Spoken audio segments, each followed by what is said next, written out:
How's everybody doing today? It is 3/3, and so we find ourselves on the back end of this approximately 12-day window since 2/22. And in the middle, we had the Pisces new moon on, I believe it was the 27th.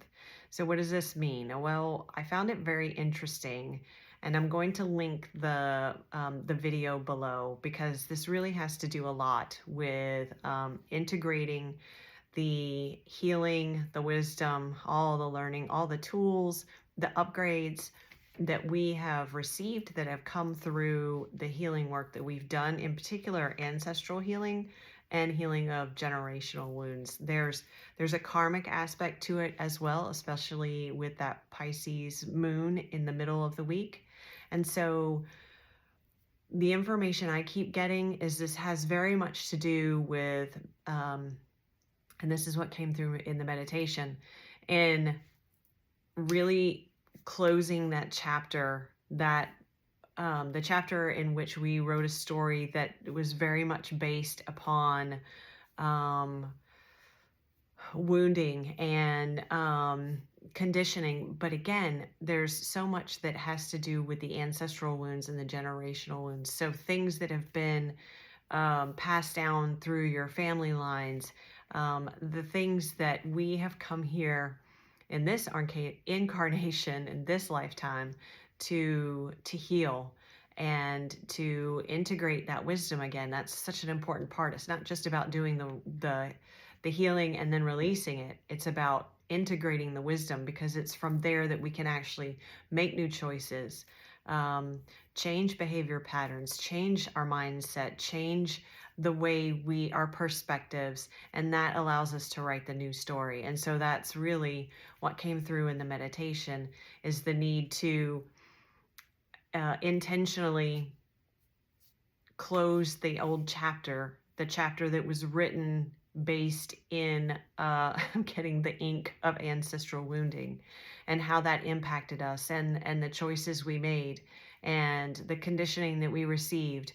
And again, this speaks to us as individuals. This speaks to us as part of families. This speaks to us as part of communities. This speaks to us as part of a greater collective, because as we do this, not only are we healing the wounds for those different aspects of human relationships, whether individual, family, friends, community, but also the greater collective. It does ripple out, and it has a major effect. And so right now we're at the kind of the back end of this window. So now is a time for us to be very intentional with allowing ourselves to be in that space of the blank slate, of the clean page, the clean page, the clean page, the page that allows us to create the life that we really want from this point of integration, this point of we've done the healing work. Not to say that there isn't more healing work to do, but there has been such huge amount of healing work, especially in relation to these ancestral wounds and generational wounds, that that we are able to move forward in a different way, a way that we haven't been able to move forward previously. And something that has come up for me over the last couple of days that feels very much connected to this is, well, of course it is, but it's past life healing, and this reminder that there is so much value in understanding what our past lives have been, right? It gives us an understanding of potentially why we've made some choices in this lifetime, why we've had experiences that we have in this lifetime, where that comes from, where are some deep-seated maybe fears or perspectives or beliefs, where they originated, right? But at some point at some point in our healing, at some point in our ascension, at some point in our growth as individuals, it's important for us to recognize that we have, how best to put this, we're able to make a new choice, and we're we have free will, so we're always able to make a new choice, but there's a difference to it right now. We're able to make a new choice, and so there's a lot of talk often about soul contracts and about needing to fulfill those. And I'm certainly not here to encourage you to not fulfill your soul contract. However, I would like for you, or I invite you to consider that maybe the soul contracts that were written previously or from past lives are no longer in alignment with who you are now. Because in those past lives, that ancestral healing had not been done, the generational healing had not been done. There's so much that's been accomplished in this incarnation for all of us alive here on earth now that was not previously accomplished. And so, how does that change your relationship with those soul contracts, your relationship with your past lives, even, and how you view them, and how your perspective of them, this is the other part of it, your perspective of them informs their relationship to you now. Hope that makes sense. Your perspective of your past lives informs your relationship to them now. So it informs how much importance you place upon the experiences in those past lives to your current experience, your current reality. And this is really the key point. If we're going to move into this new chapter, then we need to recognize that when we have certain perspectives about our past lives and we are attached to those stories, then we're carrying that part of the past in with us. It's not to say that integrating the wisdom, again, from the learning and the healing associated with those is not extremely valuable. It gives us great insight, but at some point, it is necessary for us to be able to write a new story.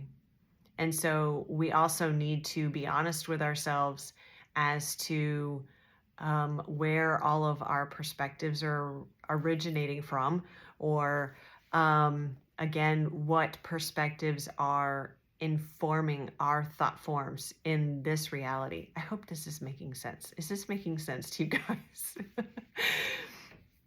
So it's really important to reflect on all of those different pieces of the puzzle. And in particular, when we're talking right now about the ancestral healing that we've done, the generational healing that we've done, and how does that impact your perspective of your past lives, and how much what you know about your past lives dictates or defines who you are now. That's the key point. That's the part that I was trying to get out. Because who you are now is very different, very, very different, because of all the work that's been done in this incarnation already. So I am going to link that meditation in the description or comment section, depends on where it'll fit, but I'll make sure I have it in there for you. If you want to check it out, it's free for you to access, to download if you want to save it. I did not edit the recording of it, so if you hear background noise, it's because we were at a river, which is a public park, or at a public park on the river, I should say.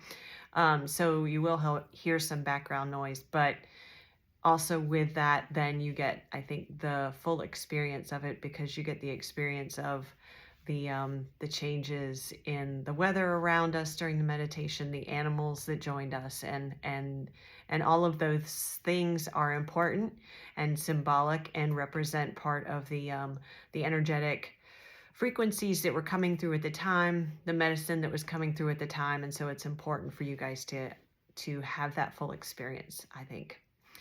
So let me know what you think. Let me know what your thoughts are on this. and sending you guys lots and lots of love. We are in amazing times, amazing times. And with amazing things come challenges oftentimes. So, but we are, we're made for this time. And, well, I shouldn't say we're made for this time, but I think you know what I mean. We chose to be here, and I feel like it's a privilege to be here at this time and to experience all of the changes that humanity is going through, that the earth is going through. And it's just really, really exciting to be such an integral part of it, as each of us are. Okay, big love to you guys. I will be back soon.